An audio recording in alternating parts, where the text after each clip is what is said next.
How to hide posts from friends on Facebook.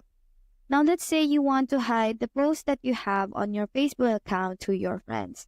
Now you can do that manually by tapping on your profile icon right here and scrolling down until you find a post that you want to hide to your friends. All you have to do is to tap on these three dots right here and tap on edit privacy right here.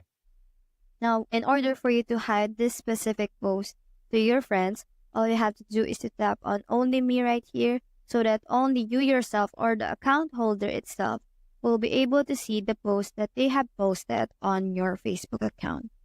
So after that, it will automatically be saved and this specific post has been hidden to your friends. Now, the easier way to do this is to tap on this main menu button right here, scroll down and tap on Settings and Privacy and click on Settings right here. And scroll down until you find Profile and Tagging right here.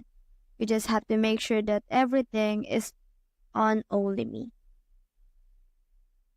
so that only you yourself will be able to see all the contents that you have on your Facebook account. So that's how to hide posts from friends on Facebook. Hope you help.